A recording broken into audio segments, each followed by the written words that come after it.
Próximo estará juramentando como el resto de los nuevos 129 parlamentarios. Ella es integrante del grupo del Partido Morado y ya está con nosotros vía Zoom. Señora Pablo, ¿cómo le va? Muy buenas noches. Buenas noches, Juliana. ¿Cómo estás? Muchas gracias por la invitación. Además, en unos días y unos momentos tan tensos para todos, creo, de mucho enfrentamiento, mucha polarización. Y como tú bien señalas, lo que hay que hacer es un llamado a la calma, ¿no? Creo que hay que esperar los resultados y hay que saber que una vez definido quién va a gobernar el país, hay que unirnos y hay que trabajar, porque estamos en medio de una pandemia. A veces creo que nos olvidamos de eso. Seguro que sí. Eso es lo difícil de entender, que tenemos que unificarnos, guste o no. Pero ¿qué me dice usted de este nuevo episodio que se ha escrito en estos momentos donde ni siquiera tenemos aún un veredicto final, que tiene que ver con la denuncia de la llamada de Francisco Sagasti, el presidente de la República, al escritor Mario Vargas Llosa, tomando en cuenta además que Francisco Sagasti ha sido miembro importantísimo del Partido Morado, que es el grupo al que usted pertenece? Así es. Mira, yo creo que el presidente, como bien lo ha señalado en su pronunciamiento, en sus redes sociales, lo que ha hecho es lo que estamos, creo que llamando todos los que creemos en la democracia y en una gobernabilidad, es llamar a la paz, ¿no? Llamar a la tranquilidad y a ser respetuosos de los resultados y de los plazos y de los tiempos y de los procedimientos en elecciones, ¿no? Creo que no ha hecho ninguna irregularidad, nada ilegal que no esté dentro de sus facultades, y creo que también eso hay que manejarlo así, ¿no? Ya en estos días, como todos los ánimos están exacerbados, inmediatamente ya se hablaba pues de una intromisión, nada parecido a eso, porque en realidad él ha llamado a personalidades cercanas a ambos grupos políticos, como ha señalado él mismo, y no ha intervenido en ninguna decisión, ni llamando, ni comunicándose con ningún miembro de los organismos electorales, ¿no? Entonces creo que hay que poner paños fríos, hay que mirar los hechos con objetividad y ubicando eso, ¿no? Creo que la intención ha sido y es buena, pero definitivamente en ánimos tan caldeados las interpretaciones van de un lado para otro y hay que hacer un llamado en realidad a ambos candidatos y a sus voceros, ¿no? Yo escuchaba hace un rato a algunos hablando del fraude en mesa. Por ejemplo, esa es una palabra que no debemos de utilizar porque genera zozobra, genera desconfianza.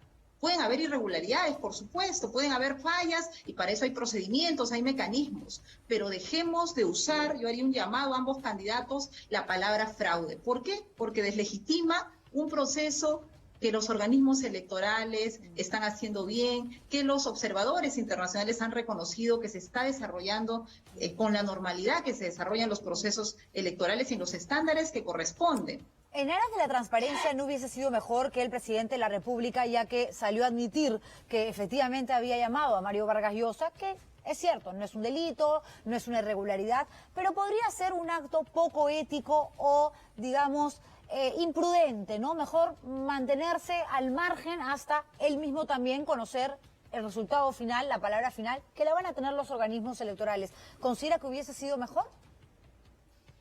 Creo que yo, conociendo también al presidente Francisco Sagasti y su voluntad, creo que lo ha hecho con la mejor intención, pero definitivamente en este contexto no necesariamente las buenas intenciones se leen así, ¿no? Entonces hay que tener mucho cuidado con lo que uno hace. Pero bueno, está explicado el hecho de cómo, de por qué llamó, que ha llamado a ambas fuerzas, además no ha llamado a dos personas cercanas a decir respetemos los resultados. En realidad creo que más bien en un contexto creo que donde todos nos ponemos del lado de respetar justamente, no estaríamos cuestionando, imagínate que un jefe de Estado haga un gesto de este tipo, ¿no? Pero creo que como todo está en un ambiente de mucha suspicacia, denuncia, ataques, polarizado totalmente, hace que efectivamente cada gesto tiene que ser también evaluado, ubicando en qué momento estamos. Un gesto que claramente Mario Vargas Llosa sí lo sintió, entendemos que como una especie de intromisión, por lo menos, porque se lo comunica a Álvaro Vargas Llosa y le dice, habla con Keiko Fujimori, sabiendo que Keiko Fujimori no iba a encargarse de que esta data, de que este hecho se conociera públicamente y generara lo que usted manifiesta. Es decir, hubo una intención por parte de Mario Vargas Llosa de que todo el Perú supiera de que el presidente de la República lo había llamado. Por lo tanto, de pronto el jefe de Estado debió mencionar los nombres de las otras personas a las que también llamó por teléfono para pedirle por favor calma, pero eso no lo ha hecho Sagasti. no lo ha hecho, de repente está evaluando, lo hará, no lo sé, pero como te digo, lo que creo es que, no como bien lo ha señalado, y además en esa actitud democrática lo que ha hecho es un llamado a la calma, no ha hecho ninguna intromisión en el tema electoral ni nada, pero efectivamente todo se utiliza y se manipula para generar este ambiente de fraude, de zozobra, de intromisión, y creo que bien ha hecho el presidente en comunicar todo lo que ha hecho, y seguramente si hay algo más que hacer lo hará él mismo, pero creo que hay que ser muy cautos, ¿no? Muy cautos todos en lo que decimos, en lo que hacemos, y por eso también, como vuelvo y repito, dejar de usar la palabra fraude, ¿no? De verdad, yo he trabajado en OMPE 5 años cuando comencé mi trabajo como funcionaria pública, y sé el trabajo que hace la institución. O sea, OMPE ha tenido tiempos oscuros efectivamente, pero luego de los 2000 es la institución reconocida donde los mecanismos de seguridad y transparencia, todas las actas se pueden ver, o sea, no hay nada oculto, ¿no? Y los plazos están, y creo que hay que respetar, ¿no? Y creo que hoy día ha sido un día muy tenso con el tema de la comunicación todos esperaban si el jurado iba a ampliar o no los plazos, y por ejemplo, ya eso se han calmado las aguas en ese sentido, y creo que hay que seguir estrictamente los plazos, los procedimientos, y ser muy respetuosos en ese sentido. Pero le pregunto, ¿aquí no cree que hubo un error por parte del Jurado Nacional de Elecciones? Porque la noticia la conocemos a través de una publicación de IDL Reporteros, de una investigación que dice que el Pleno de JNE está evaluando la posibilidad de ampliar estos plazos que vencieron el miércoles a las 8 de la noche. A raíz de ello y de toda la bulla que se generó, es que el Jurado Nacional de Elecciones comunica que esto no va a suceder. Pero ya la bulla estaba ahí, había demasiado ruido, y esto generó un nuevo espacio de polarización, al punto que estamos viendo a un grupo de gente que apoya a Castillo en la puerta del Jurado Nacional de Elecciones y otro grupo en la puerta del propio Salas Arenas, en su casa. Entonces, claro, el Jurado Nacional de Elecciones ahora tiene la pelota en su cancha. OMPE ya cumplió y efectivamente ha hecho un trabajo digno de reconocer. Lo que no se quiere es que lo que hizo bien OMPE con una mano sea borrada con la otra mano por el otro organismo electoral. Creo que como te digo, todo se lee desde la suspicacia, estamos muy polarizados. Creo que hay que esperar los resultados. Tenemos observadores también internacionales en nuestro proceso electoral, y creo que los plazos están establecidos.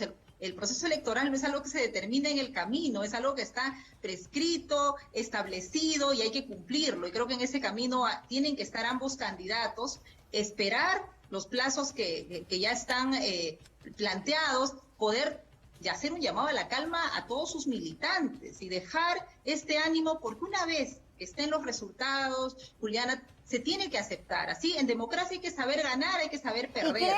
Y no hay que patear el tablero. ¿Cree que se acepten los resultados, ya sea por parte de Pedro Castillo, de Keiko Fujimori, con la madurez, con la responsabilidad, con la hidalguía de quien está preparado, obviamente, para celebrar un triunfo, pero sobre todo para reconocer una derrota?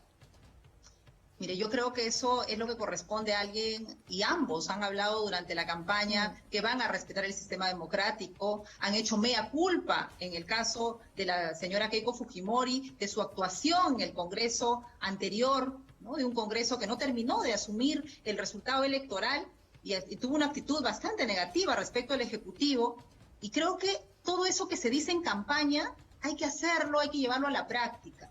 Porque efectivamente no es fácil pues perder. Nosotros, por ejemplo, como partido, también no hemos tenido el resultado que hubiésemos querido en estas elecciones. Pero no por eso pateamos el tablero y decimos, aquí hay fraude, hay algo que... No, simplemente hay que respetar la voluntad popular. Efectivamente, donde hay irregularidades se busca el procedimiento, se apela, y todo eso existe. Pero es cierto que hay irregularidades. Yo creo que los dos candidatos tienen que tener un nivel de madurez, y tenemos que exigirles eso. Pero es cierto que sí hay irregularidades, o sea, hay actas que son sumamente escandalosas. También se han filtrado algunas que luego los propios ciudadanos que se han visto visto en programas de televisión, en periódicos, como alguien que había muerto, como alguien que no tuviese los 18 años como para poder ir a votar. Han dicho, ojo, acá ha habido un error, a mí no me nombren, no tengo nada que ver. Pero hay otras que sí, son contundentes y algo pasó en esa mesa y ahí sí hubo una mano negra, que no es lo mismo, de acuerdo, a hablar de fraude, como lo acaba de mencionar hoy hace un rato y lo escuchábamos al señor Luis Galarreta. En el caso de ustedes, Eduard Málaga, por ejemplo, usted, Flor Pablo, que ya son congresistas electos del Partido Morado, en segunda vuelta dijeron que no iban a votar por Keiko. Claro, podían hacerlo por Castillo, anular su voto, viciarlo, están en todo su derecho y todo se respeta. Pero considera que esto los ha colocado a ustedes, a los morados, en una situación donde ya los vinculan, los anexan como socios políticos, por decirlo menos, de Pedro Castillo y Perú Libre. No, mira, nosotros como partido, la posición institucional del partido ha sido que cada militante tenga libertad de elegir. Nosotros somos un partido de centro, un partido que defendemos la democracia, defendemos libertades, tenemos una lucha frontal contra la corrupción, tenemos clarísimo que tenemos que atender, lo primero que tenemos que atender son los desafíos de reactivación económica, de salud, de educación, y la verdad, ninguno de los dos candidatos terminaba siendo una opción cercana en varios de los sentidos de nuestros planteamientos. Entonces se dejó una libertad al voto. Eso es lo que ha hecho el Partido Morado institucionalmente. Y claro, cada uno de nosotros, ¿no? En nuestro caso, en mi caso, yo sí expresé, además por toda mi historia, además, en el Ejecutivo, y la verdad, a mí me tocó un tiempo muy duro, con una bancada muy obstruccionista desde el lado del fujimorismo, así que no tenía solo para cuestionar el pasado del fujimorismo, sino su comportamiento en los últimos 5 años. Y yo sí hice público que no iba a apoyar, pero también hice público mi preocupación respecto al otro candidato. ¿Le da miedo Pedro Castillo? ¿Le da miedo Pedro Castillo? Yo creo que la palabra no es miedo, me preocupa, y me preocupan ambos, como digo. Me preocupan ambos en sus posiciones, en algún caso de que nada cambie, ¿no? Por el lado de mantener todo como está cuando vemos que la pobreza y la desigualdad es uno de los grandes desafíos, y por otro lado, el no respetar las instituciones y los avances en las reformas, ¿no? Yo creo que este tiempo, por eso es muy importante el control político que podemos hacer en el Congreso.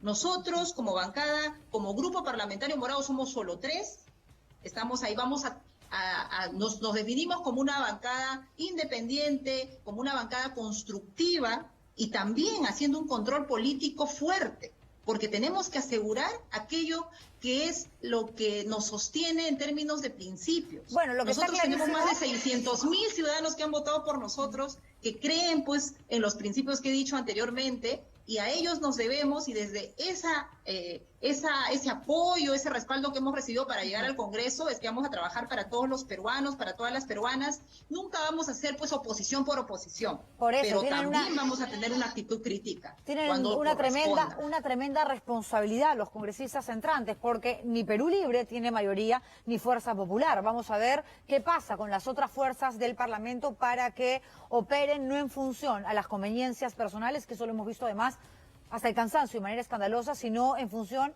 a lo que ese peruano que votó por el Partido Morado, por Alianza para el Progreso, por Renovación Popular, etcétera, etcétera, realmente significó cuando dijo, este congresista estaría bien, esta persona me gusta para que entre al Parlamento. Me gana el tiempo. Pero Juliana, sí.